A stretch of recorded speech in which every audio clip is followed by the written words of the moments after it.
प्यारे दोस्तों, आज हम राम वृक्ष बेनीपुरी जी की सरजू भैया यह कहानी देखने वाले हैं। तो कहानी को देखने से पहले हम राम वृक्ष बेनीपुरी जी का थोड़ा सा परिचय देख लेते हैं। राम वृक्ष बेनीपुरी जी ऐसे लेखक थे जिनकी रचनाओं में गांव का चित्रण, बहुलता और जीवंतता से मिलता है। इनका जन्म 23 दिसंबर 1900 ई को बेनीपुरी गांव मुजफ्फर जिला बिहार में हुआ था। इन्होंने प्रारंभिक शिक्षा अपने गांव की पाठशाला में पाई। उच्च शिक्षा के लिए मुजफ्फर गए। 1920 ई में वे महात्मा गांधी के आहट पर असहयोग आंदोलन में शामिल हो गए। इस दौरान उन्होंने जीवन की 18 वर्ष कारागार में बिताए। उनकी अधिकतर रचनाएं कारावास के समय में ही लिखी गई है। राम वृक्ष बेनीपुरी ने अपने लेख के माध्यम से जो देश प्रेम, साहित्य प्रेम, त्याग की महत्ता, साहित्यकारों के प्रति सम्मान भाव दर्शाया है, वह अविस्मरणीय है। इन्होंने कई समाचार पत्रों जैसे युवक, 1929 आदि का संपादन भी किया है।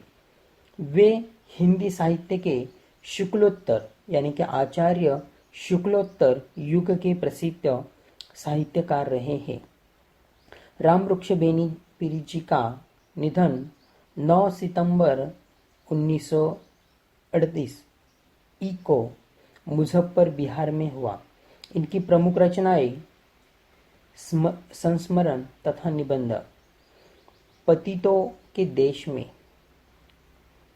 चिता के फूल, लाल तारा, कैदी की पत्नी, माटी के मूर्ते, गेहूं और गुलाब, जंजीरें और दीवारें, उड़ते चलो, मील के पत्थर, यह इनके मुख्य संस्मरण तथा निबंध रहे हैं।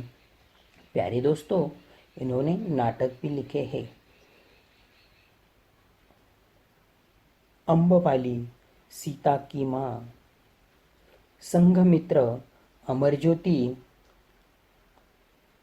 तथागत, सिंहल विजय, शुक्लांत, रामराज्य, नेत्रदान, गांव के देवता, नया समाज, विजेता, बैजू मामा, शमशान में अकेली, अंधी लड़की के हाथ में अगरबत्ती, ऐसे इन्होंने नाटक भी लिखे हैं।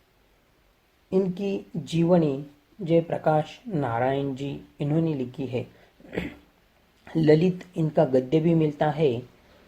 वंदे वाणी विनायक, संपादन एवं आलोचन, विद्यापति की पदावली, बिहारी सत्सई की सुबोध टीका। तो इस तरह से प्यारे दोस्तों, हमने हमारे आज के लेखक राम वृक्ष बेनीपुरी जी का परिचय देखा। तो आज की हमारी कहानी है सरजू भैया। तो कहानी को हम कहानी के तत्वों के साथ देखेंगे।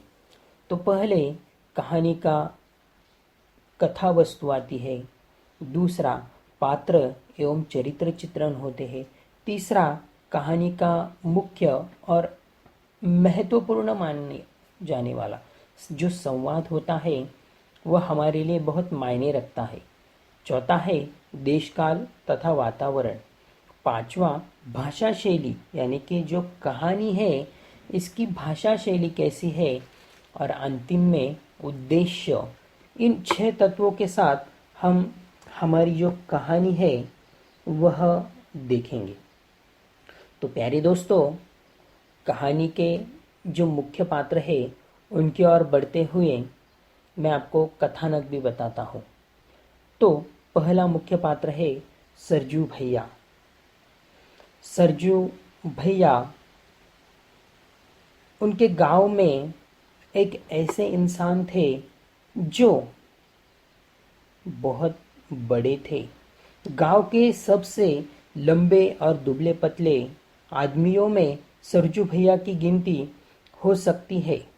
रंग सांवला, बगुले सी बड़ी बड़ी टांगे, पंजाबी की तरह बड़ी बड़ी बाहें, कमर में धोती पहने, कंधे पर अंगोछी डाले। जब वह खड़े होते हैं आप उनकी पसलियों की हड्डियां गिन लीजिए। नाक खड़ा, लंबे भवे, संघन बड़ी बड़ी आंखों, कोटी में धसी, गाल चिपके, अंग की शिराएं उभरी। कभी कभी मालूम होता मानो ये नसें नहीं, उनके शरीर को किसी ने पतली डोरी से जड़कर रखा है। तो इस तरह से इस कहानी के जो मुख्य पात्र है सरजू भैया, इनका यह वर्णन होता है। तो सरजू भैया उनके गांव में एक लौते ऐसे इंसान थे जो हर किसी की मदद के लिए हमेशा तैयार रहते थे। तो ऐसे ही यह सरजू भैया उनके गांव में किसी भी व्यक्ति पर अगर कोई भी आपदा आ जाती है तो वह हमेशा उनकी मदद करने के लिए तैयार रहते हैं। तो सरजू भैया की जो घर की परिस्थितियां है वह बहुत अच्छी है। उनका खुद का घर है, उनकी खेती बाड़ी है, उनका परिवार भी है। लेकिन सरजू भैया का मन घर गृहस्थी में नहीं लगता है।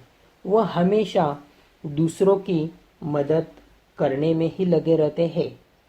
तो ऐसे ही अचानक उनके गांव में भूकंप ने उनके आने के उपरांत उनका घर, उनके खेत खलियान सब बर्बाद कर दिए। लेकिन सरजू भैया, मेरा यकीन है आज की फटेली इस बुरी हालत से ज़रूर उभरेंगे, और वह उभर भी जाते हैं। और यहीं पर जब गांव के लोगों की हालत खराब हो जाती है भूकंप की वजह से, तो वह उनका जो रुपया दूसरों के पास से उधार में दिया हुआ लेना होता है वह उन्हें मुआवजा कर देते, यानी कि माफ़ कर देते हैं। वह भी उनसे नहीं लेते हैं। ऐसा ही एक दूसरा हादसा होता है कि गंगा भाई के घर में बच्चा बीमार है, वैद्य जी को बुलाओ। कौन बुलाने जाएगा? तो सब गांव के लोग सरजू भैया का ही नाम लेते हैं। तो सरजू भैया बड़ी बड़ी टांगों के साथ दौड़े दौड़े चले जाते हैं और वैद्य जी को लेकर आते हैं। तो इस तरह से जो सरजू भैया है वह हमारे इस कहानी के प्रमुख कथा वस्तु में आते हैं। पात्र एक ही है, सरजू भैया, यह इस कहानी का मुख्य पात्र है।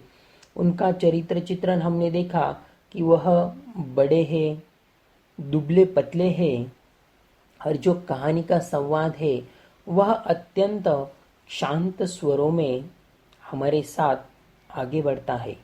देश काल और वातावरण की बात की जाए तो हमारा देश उस समय में परतंत्र में था।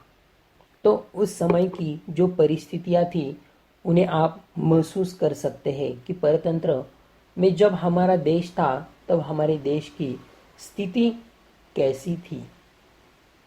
और वातावरण यानी कि आज हम जितनी उन्नति देख रहे हैं उतनी उन्नति हमें उस समय नहीं दिखाई देती थी। और भाषा शैली की बात की जाए तो अत्यंत सुशील भाषा शैली के साथ हमारे लेखक रामवृक्ष बेनीपुरी जी ने एक सरजू भैया नाम का पात्र लेकर किस तरह से कहानी को उभारने का प्रयास किया है, और वह इस भाषा शैली के माध्यम से कहानी के उद्देश्य की ओर बढ़ते हैं और वह कहते हैं कि हमें भी हमारे जीवन में कुछ ऐसा ही करना चाहिए। हमेशा हमें दूसरों के प्रति मदद की भावनाएं रखनी चाहिए, और यही हमारे कहानी का सच्चा और मुख्य भावार्थ है। कहानी हमें यही बताती है कि दूसरों के प्रति हमें हमेशा मदद की भावनाएं रखनी चाहिए।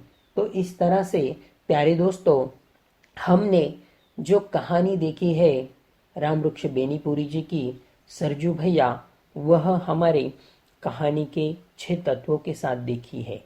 तो अगली कहानी में हम फिर से मिलते हैं। तब तक के लिए धन्यवाद।